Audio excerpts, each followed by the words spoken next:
Permara mangoswana ngambrengang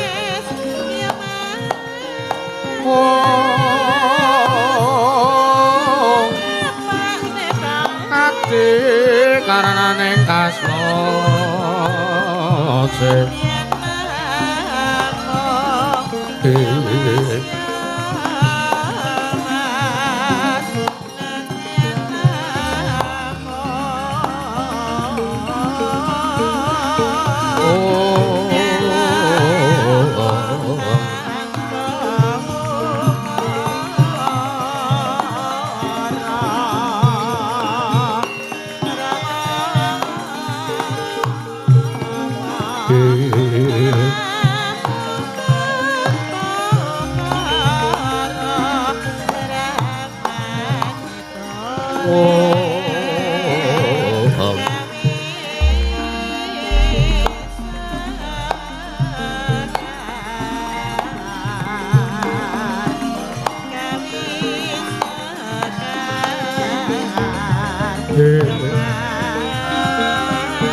para Pandhawa miyuku mulung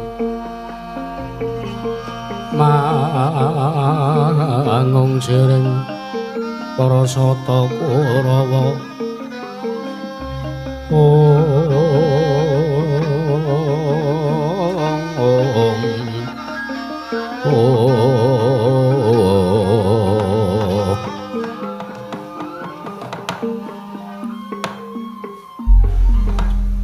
Niwang Agung muga ngayomana marang praja negari ing Indraprastha saisinipun. Nun mangke Kaka Prabu Sri Bathara Kresna ingkang rawuh wonten praja negari ing Amarta Kaka Prabu kekalih kula ngaturaken pambagya raharja mugia kunjuk Kaka Prabu. Yayi Prabu Darmakusuma inggih. Sampun ingkang raka tampi karya bombong kasmanahipun ingkang raka Yayi. Yayi Prabu Puntadewa iki.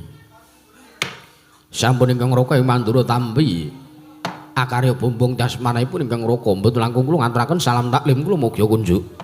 Inggih Kaka Prabu kekalih sampun kula tampi Yang kula pundi karya Cundaka pangringga murda Koko Prabu. Jletheng kakangku, apa dene Baladewa? Aku ngaturake basaku katuru kunjuk ngersani kakangku sakloron.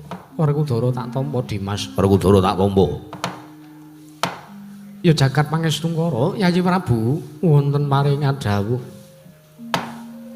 Mitrat nawala ingkang Raka Tampi. Bilih para Sembadra kalian para lancur-lancur Pandhawa oncat saking negari Ngamarta. Kasinggihan Koko Prabu malah sampun wonten tigang candra rikalenggan sakmenika. Para Pandhawa ngupadi sarat sarana dering wonten setunggal sraning keduga saged nemuaken wonten pundi dunungipun kadang kula miah anak-anak Pandhawa. Yo, semono uga Kresna.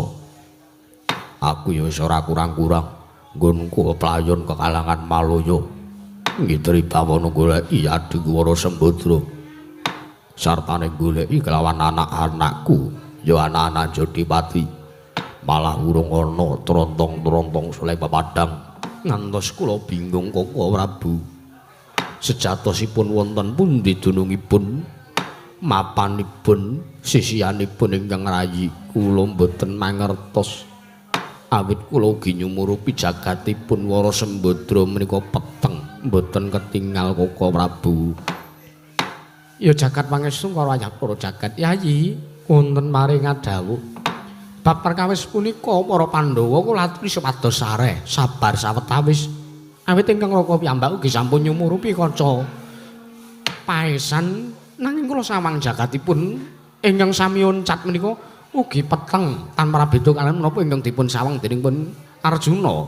Nanging Koko Prabu mugi ndadosna ingkang puningan. Menika kala wau saderengipun mantu Kanjeng Koko Prabu rawuh wonten mriki ingkang rayipun Darmakusuma malah sampun pikantuk sasmita saking para Jawata. Timbuling para kadang miwah para putra Pandhawa ing sakmangke badhe wangsul wonten praja negari Ngamarta menawi para Pandhawa kasinungan inggih wujudipun kanugrahan ingkang badhe dipun pantedhaken dening para Jawata inggih menika ingkang awasta wahyu kamulyan jati Kanjeng Koko Prabu sarating pantam sumula madangi jroning masarean ngenani wadana lir katon kang remu-remu kalingan ngangrangan sang jah manah angkung sumungkem kuling baboyayi mangrempo babu eman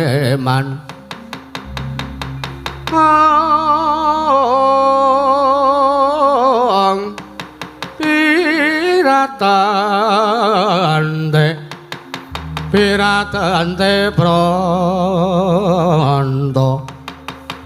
ayam sunggawa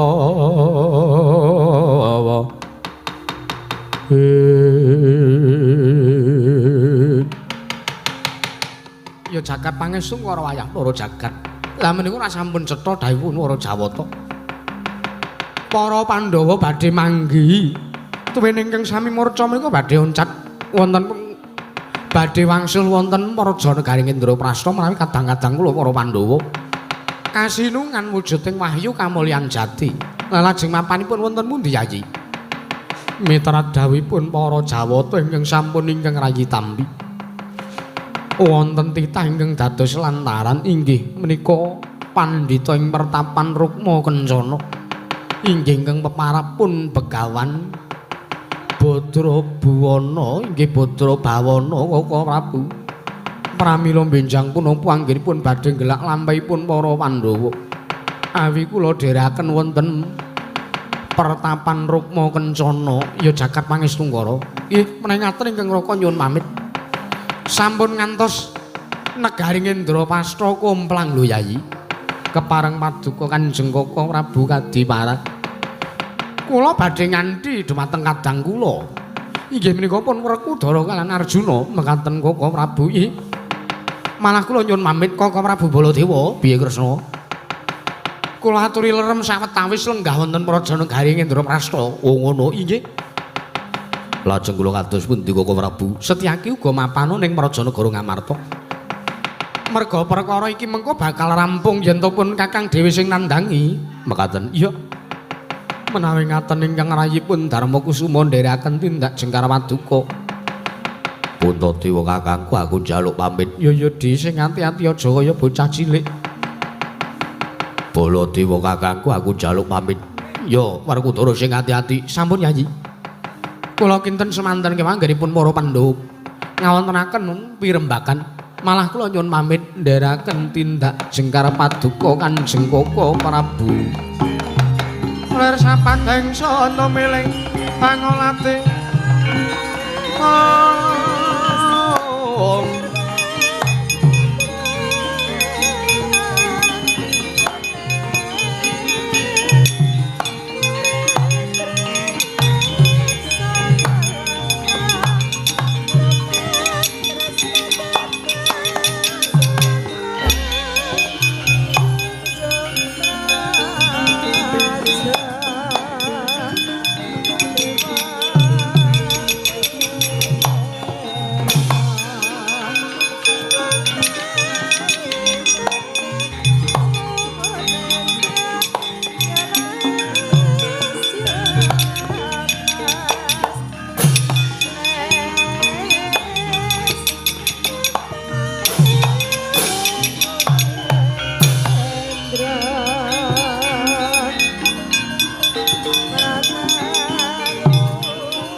Sing langit kelap-kelap katon lir kenjang alis risang mawe gandrung sabaran katuwa kermonyak mayek saking jas balewur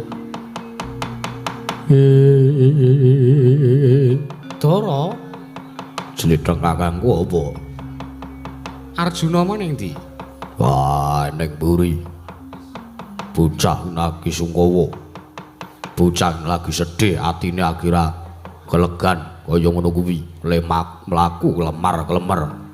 Oh ya syukur. Lah ngopo? Lho kok lah ngopo piye to? Piye Kresna kakangku? Sawangen to.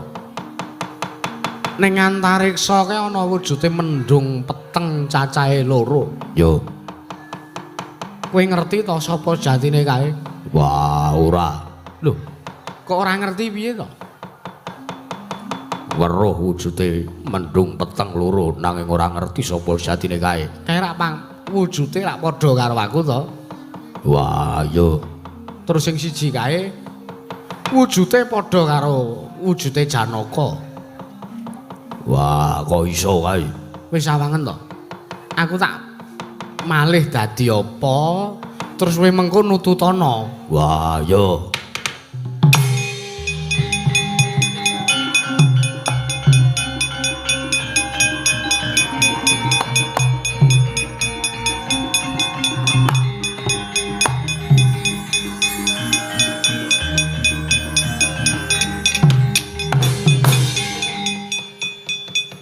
Wah, kowe kok dadi durga.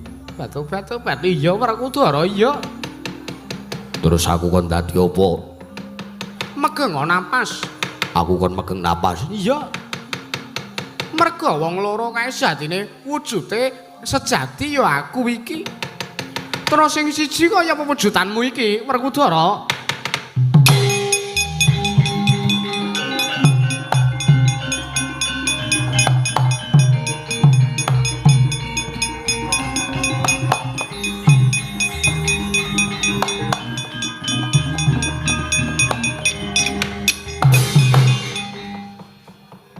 Batu-batu ana pulunggana kok ya ngadeg malang kerik. Wah. Aku ra iso ndodok. Lungguh. Ra iso. Ya wis ngono wae ra apa-apa. Ngerti to sapa sejatine wujud kae? Wah, yo kon tekan kene ya, geceke ndase.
Kara-karane torek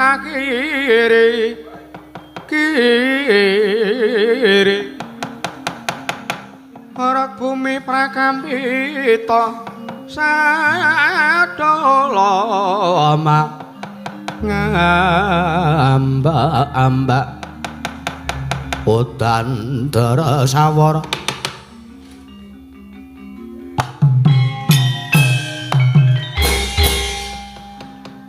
Mboten nginten babar wisan bilinggeng putra Indrawati pinanggih kelan maduka Kanjeng Ibu. Kanjeng Ibu Betari Durga kula ngaturaken sembah bekti kula kunjuk.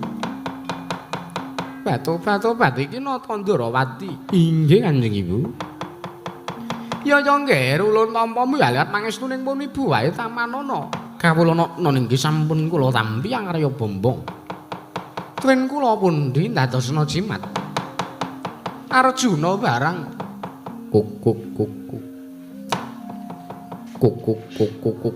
kula nuwun ndi pepan dia Betari kula ngaturaken bekti kula kunjuk. Ya Arjuna ulun tampa mboya lewat pangestu ulun namanana ninggi. Ana wigati apa teka lumarep dalan kene. Lho nuwun sewu. Kula ingkang badhe tumuju kula menika kena ngapa Kresna lha kok dadi sasar susur ingkang dadi atur kita. Kanjeng Ibu kula nuwun sewu. Kula nyuwun dipalilah kula badhe. Inggih menika kula badhe apa? Kowe arep ngapa? Nggih kowe arep ngapa? Wiladara Janaka.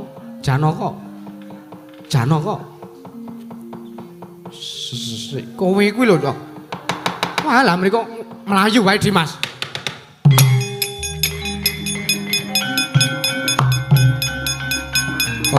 Lagi tetep transisi.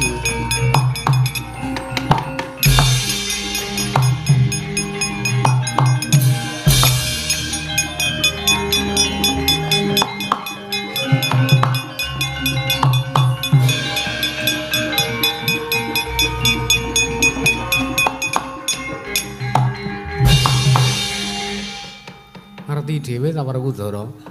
Iya. Lho kok kowe urung salin?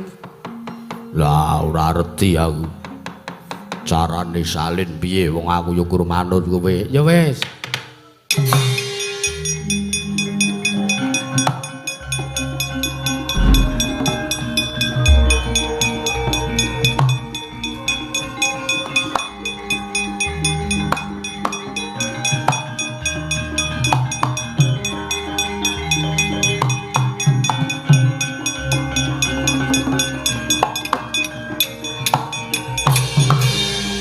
Koko Prabu wonten menapa?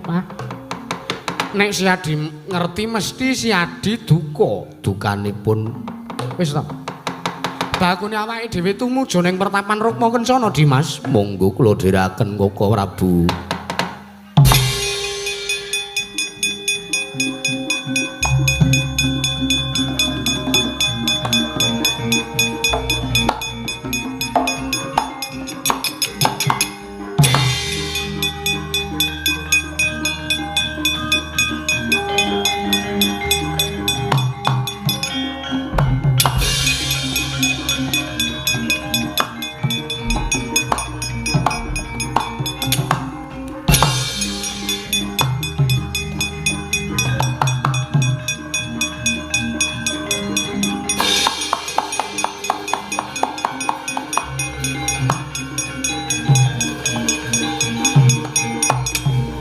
Kunjung bang terate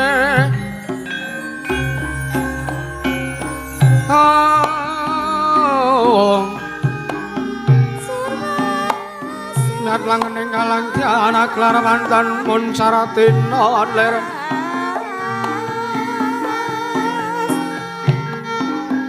Dinon ler kekonang surem sorote taan padang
Pandita karya mangsit pindha kumbang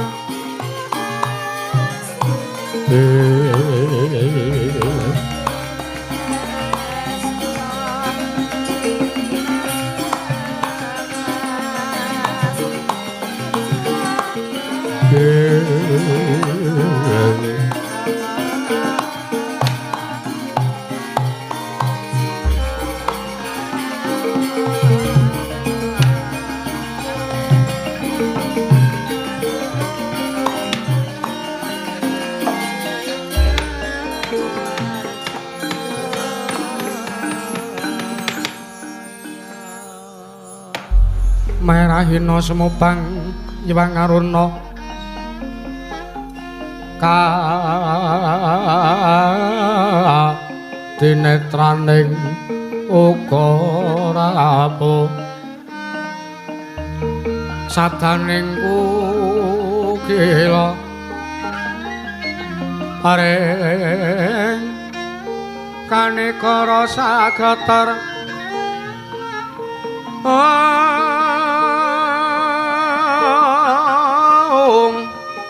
niki dong neng aku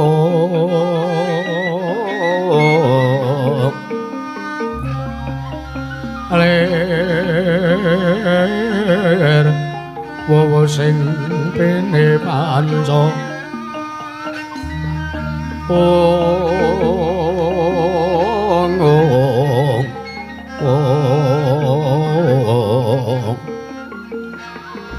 Bapak toking ayam wana mrak mangwu ing pagakan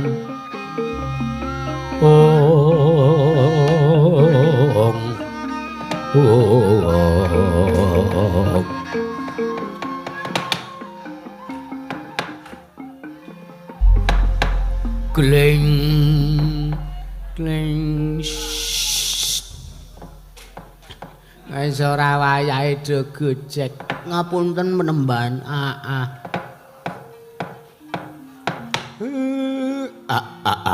mbel gagak sak dulita mel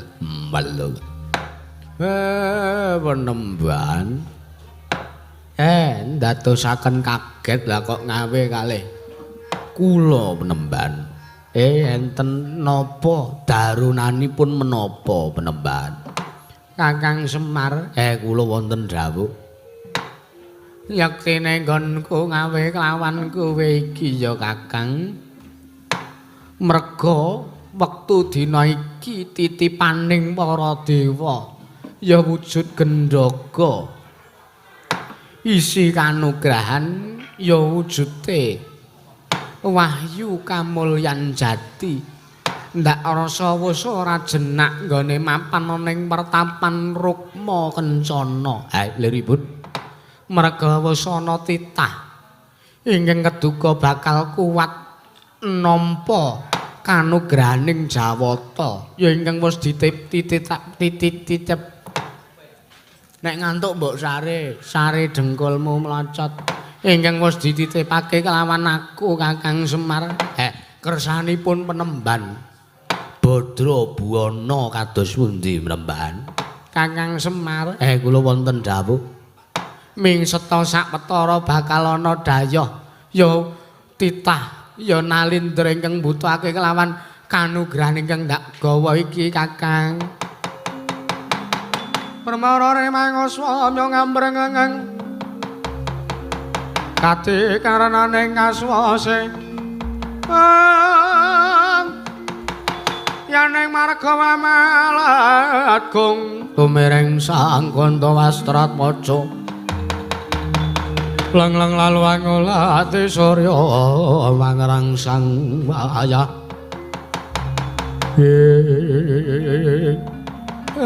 nek ngaten kula namung sendika ndederek wong kula niki ming bature sampeyan kula mung abdine panjenengan tole ayo padha mundur sithik ning jero pertapan kono mbok menawa pancen wong sing butuhake wujuding wahyu iki banget nggone mbutuhke kanugrahan tole nggih Pak monggo Pak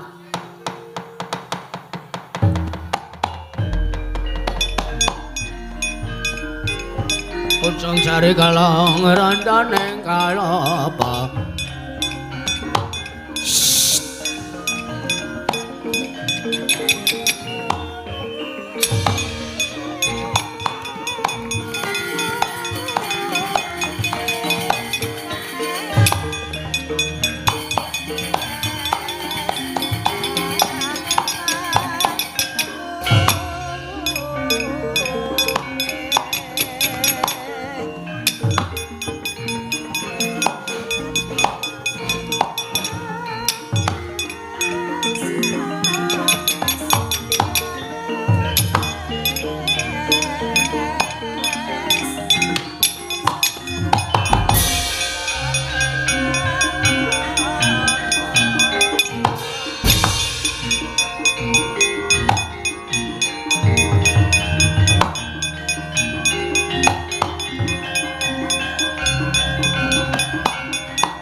swamya ngambreng ngang kadhe karnaning kaswase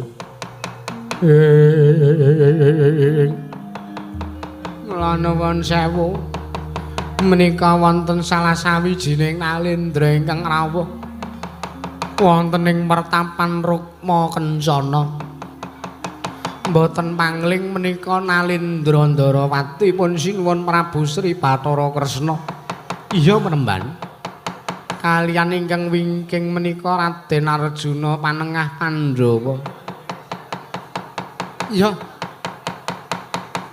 iya pancen bener iki Nata Ndarawati Prabu Sri Bathara Kresna menemban inggih sinuwun inggih aku tak takon karo kowe inggih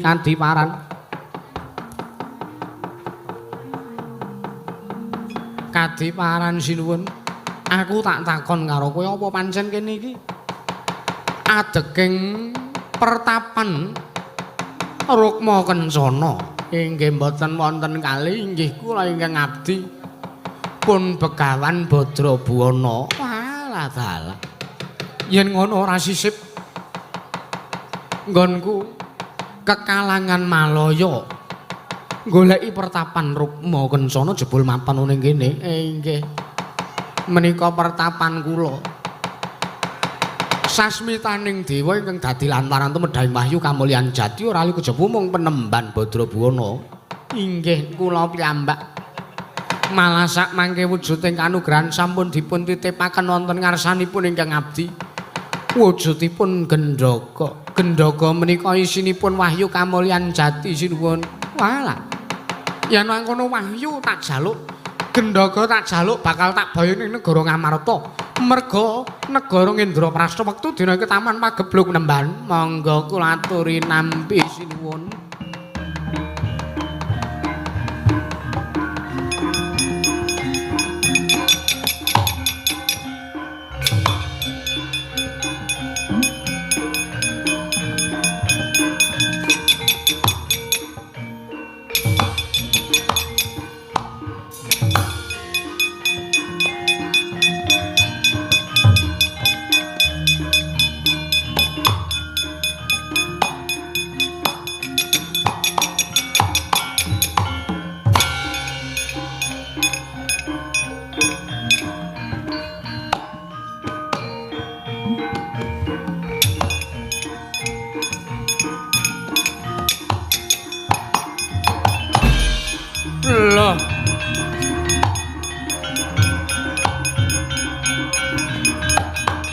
kok mambu bayi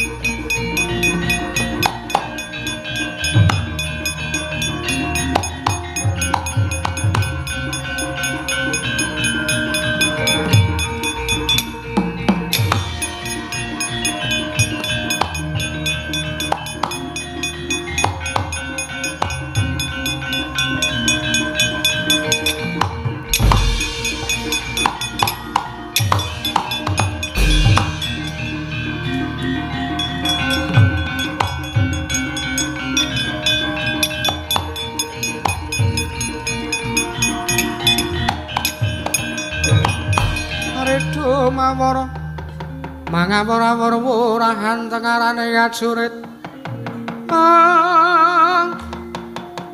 Kang makuru kangsa tetek kadya putula war panjriting turangga hesti rakata ingkang dojo layu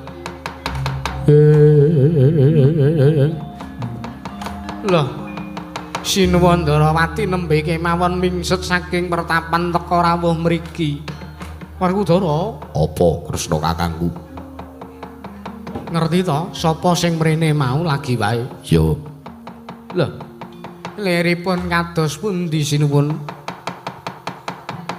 apa kowe ngaran Penemban Badrabuana ki apa kowe inggih pangestunipun kula pandhita ing Rukma Kencana pun Begawan Badrabuana kepareng paduka kados pundi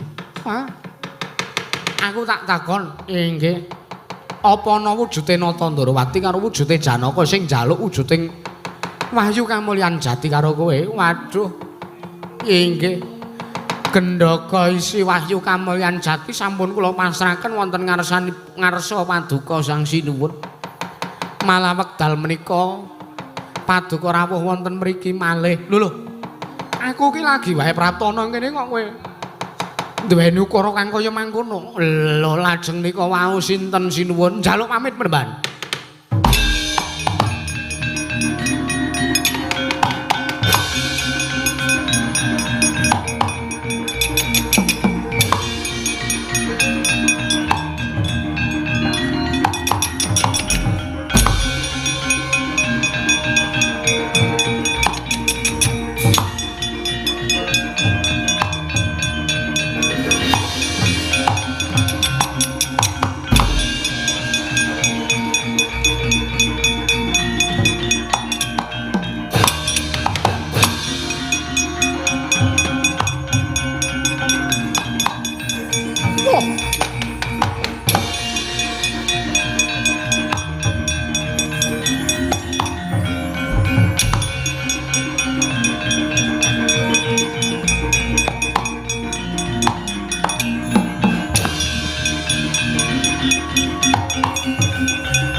Sanggaing kutha sang Kurukula yanamutusa sang Sri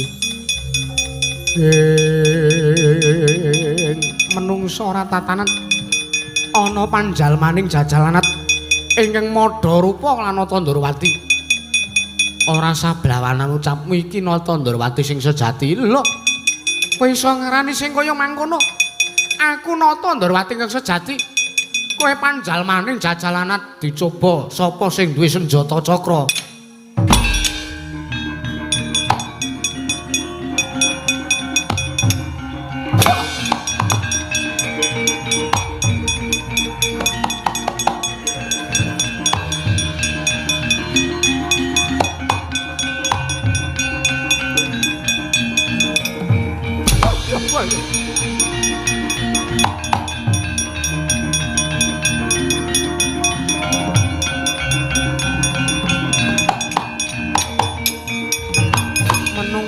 tatanan Kresna lah kok kita ngerti kelawan Manjanulun Kresna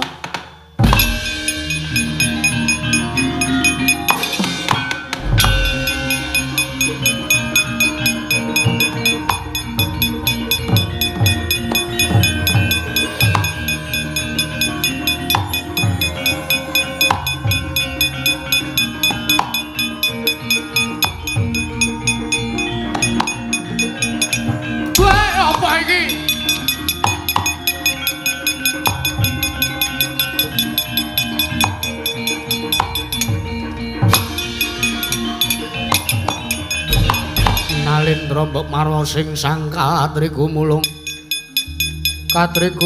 mangroma ing wadya ngelo apa iku ana letong nyeblok nibani cengele Prabu Manik Mandaya Warat wala nggonku nguyak kelawan Tandrawati lah kok aku malah ketiban wujuding gendaka apa iki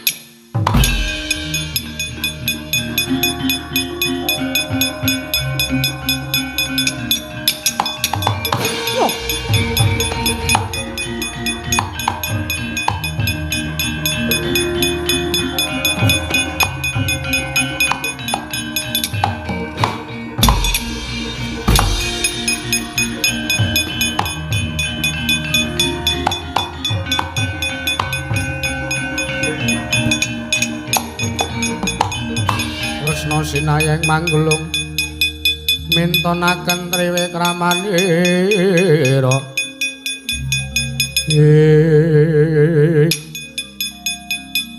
wah iki sing tak golek-goleki kowe tak uyak-uyak kok malah methuke karo aku kowe Prabu Manik Mandaya ayo mosok lali wong agi mau sore aku prapta ning negaramu ayo ndi Wara Sembadra ndi? Wara Sembadra tak jaluk. Tembungen nembunga dhewe karo bojone. Anggepe wong butuh ya wani nembung dhewe padha lanange kok. Koko Prabu mriko sinten? Kuwi lho. Kuwi arep njaluk bojomu Wara Sembadra arep dijaluk karo kuwi. Lho, keparat menungso ora tatanan. Kene adhep ana Raden Janaka. Tak wenehke Wara Sembadra yen to wis kelakon kowe nglundhungke janggane panengah Pandhawa. Krungu dhewe to kowe? Kono gek ditandangi kok senengane ora. Padha lanange. Ayo. Kowe sapa? Aku Prabu Manik Mandaya. Sapa kowe? Iki panengah Pandhawa Raden Janaka. Kowe arep mboyong nglawan garwaku Wara Sembadra. Oh, kene. Bojomu tak jaluk. Bojomu tak silih. Nek ora entuk jaluk, tak silih. Kene. Kelakon tak wenehke boyongan Wara Sembadra waton wis gumlundung. Mestakane Raden Janaka. Oh, mati dening aku parat.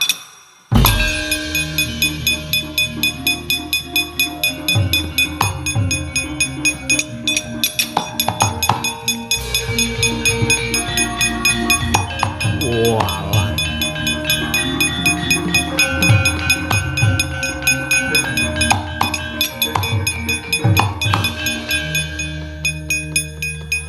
Bulna kowe ngerti kene ketayalan dadi ratu barang kok ming meneng wae ora goleki ora apa-apa.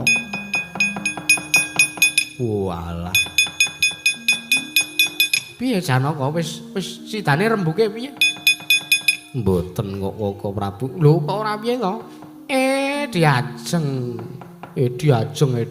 apa? Kowe iki ya ket mau sore tak sowani ning negaramu kok ya ming meneng wae. Ha ya sing gedhe pangarupamu, pangapuramu. Mboten nginten babar pisan menika pun Wara Sembadra. Ha iya aku ki jane ngerti. Lah mung nek tak badarke mau sore ra ya ndang rampung to lakone Sembadra. Iya. Ki apa ki kok nibani sirahku barang mau ki. Wong agi mlaku kok ketibanan wujud kaya ngene. Melenyek barang. Iki kudu kok wujude ngopo-apa? Iki wujude gendhaga. Gendhaga isine apa? Iki isine wahyu kamulyan jati ya sing digoleki karo para Pandhawa. Oh alah. Tak kira nek apa. Kono gawan aturna ana ngersaning para Pandhawa. Mbok ya kowe wae to, Mas. Loh, dawing dewa sing dadi lantaran tumedhaing wahyu kamulyan jati ku ora liya mung kejaba. Kowe lho Wara Sembadra, ya wis tak aturne kono.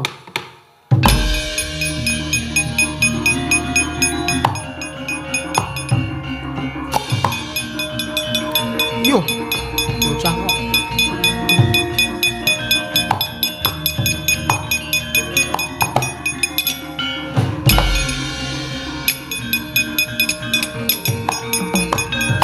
Manggahang sesumbar mawa lindhu bumi gonjeng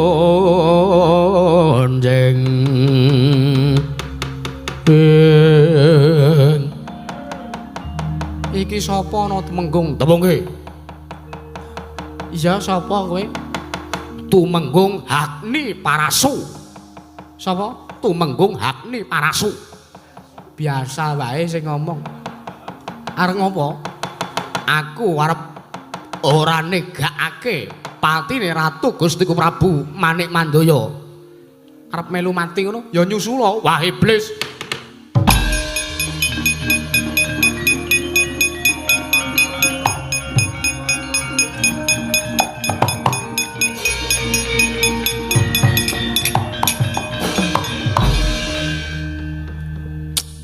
Ngapa Janaka? Padha wingi bengi. Kurda gawe lelakon sak geleme dhewe. Antarja ta iki? Nggih, Wa. Kok dadi Tumenggung kaya ngono barang. Lha kula niku malah dikanthi kalian Bibi Wara Sembadra. Ngendikanipun badhe gayuh wahyu. Lah malah sampun kasembatan. Wis, wa nggih.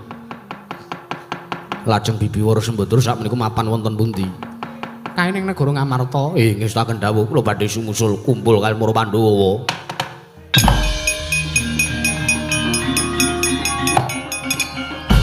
Wah nyantrol.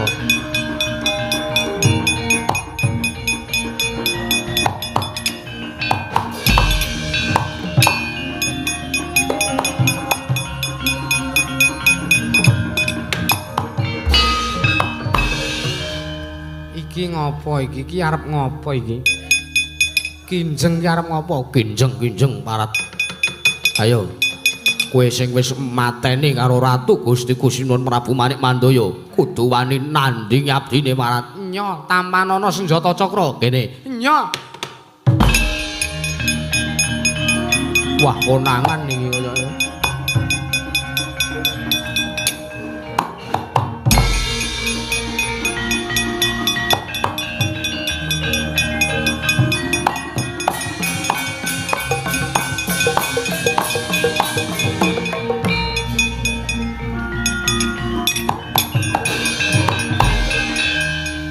Ratu Bajiret ana wong ora kenal didemoki manut. Kowe arep ngopo njogete wagu kok kowe iki iso arep dadi wadyabala barang. Ngerti kelet malah didemoki. Lho, tak benake ben ora nemplek. Oh ngono to. Iya ndi? Ora ndandi wis kek salin. Walah, Dek, kok ya sijole konangan ni lho Pak Jan.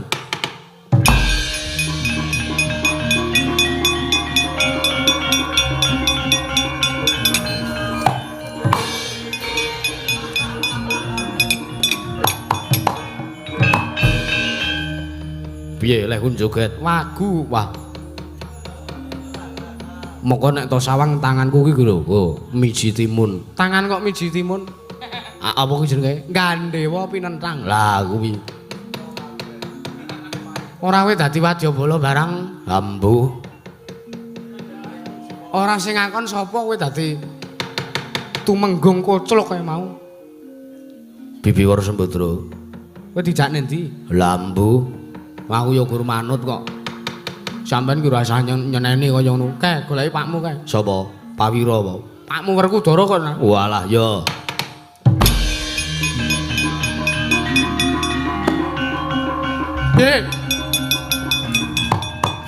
Males senengane ora.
Pandhawa para Pandhawa nyuk kumulung mangung sireng prasata Kurawa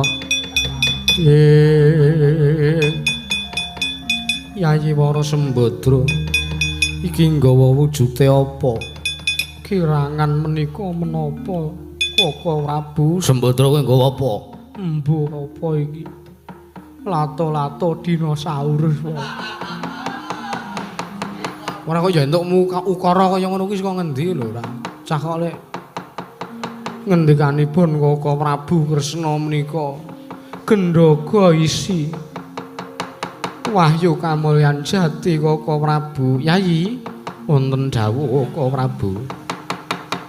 Menika gendhaga menawi dipun bikak ing sakmangke dayaning wahyu kamulyan jati badhe sumrambah wonten negari Ngamarta Yayi.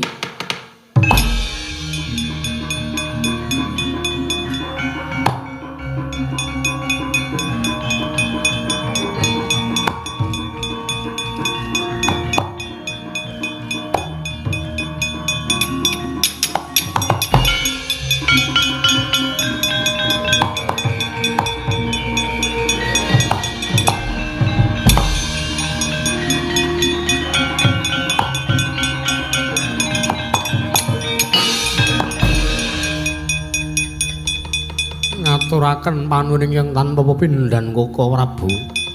Wondene paduka sampun damel tentrem. Negari Ngamarta malah Yayi Wana Sembadra sampun wangsul wonten negari Ngamarta. Wis saken dawuh. Dawa sami-sami. Malah kula nyuwun pamit taksih wonten pakaring kedah kula rambung Yayi.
Kangge narya wangsit pindha kembang ngajaping tawang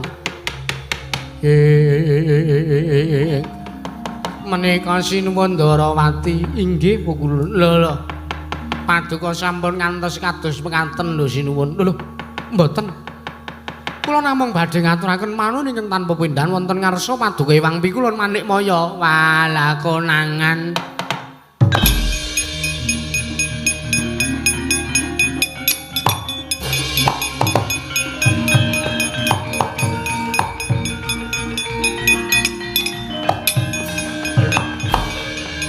Diwaya nuntuna wong aprang jas padha saresaran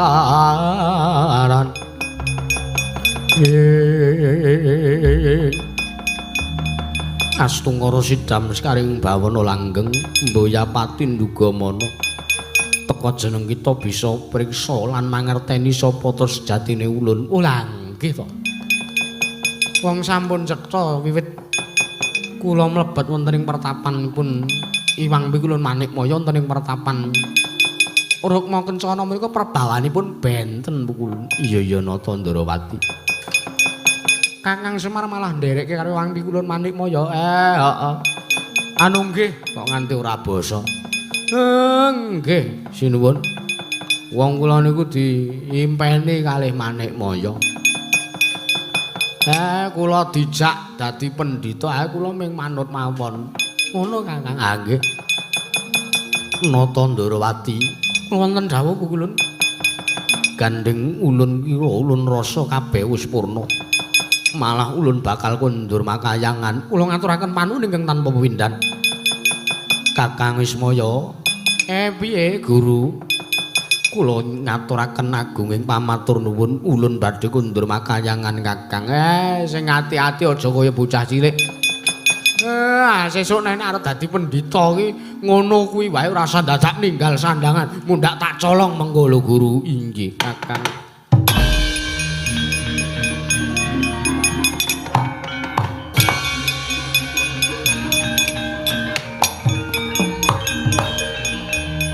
Pripun?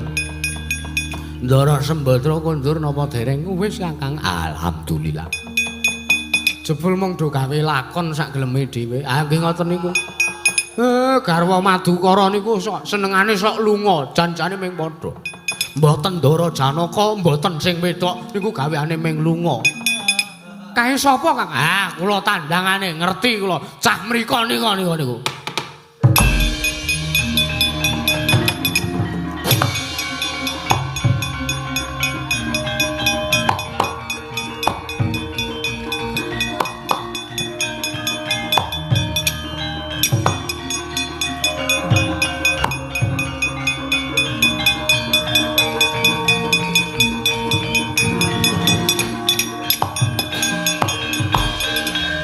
Semar kok melirik-melirik ndasmu. Lho, ora basa kan Nata Ndorowati. Kae Nata Ndorowati nang kono.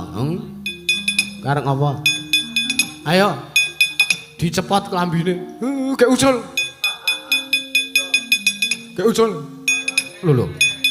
Sing apik. Ayo, gek ucul kathok. Ayo. Entuk sandangan kaya ngono kuwi sekongen.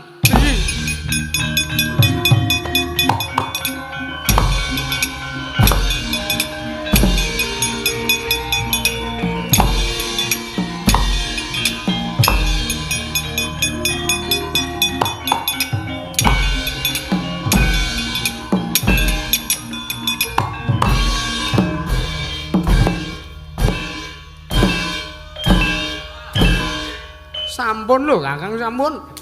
Kakang Semar. Kakang Semar. Tobat Kakang Semar.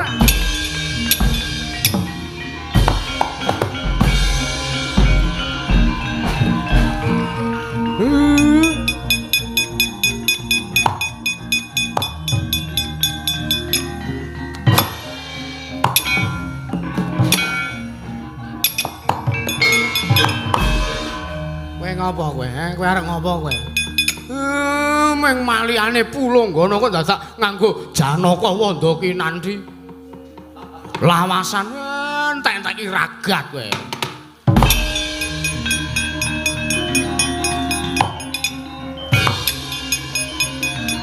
Wah, mlayu.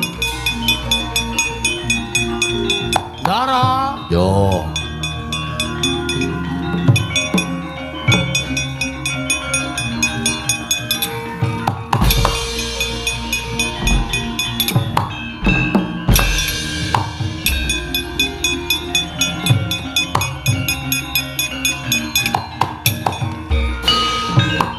Madangi jagat mungo-mungo paning sapucahing wukir marababang sumirat keneng soroting surya mega lan gunung-gunung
mareka den prayitna semorere seka balik wong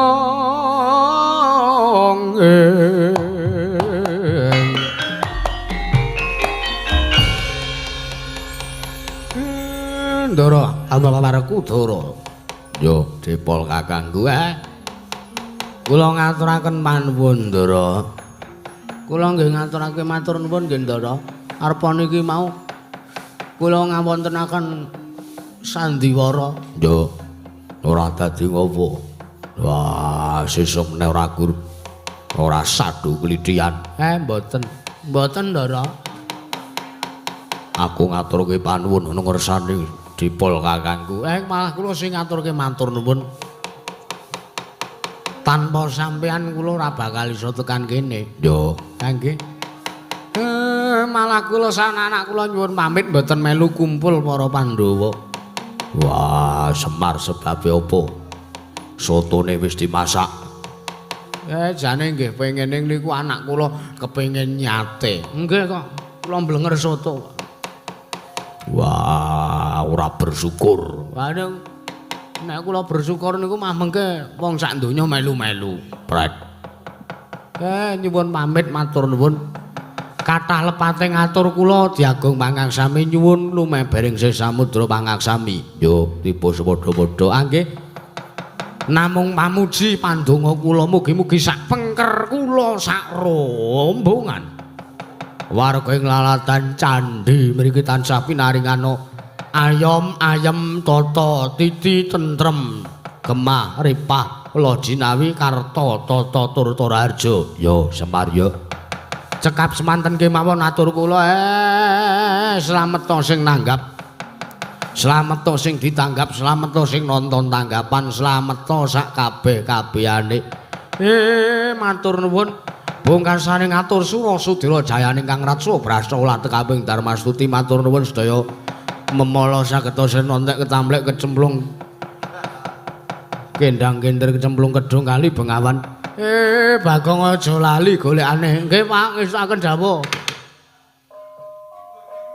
Pak tak tumblang toplek toplek top top tak tumbel ada tak tuta tung tung baltatun toyibatun arabun ghafur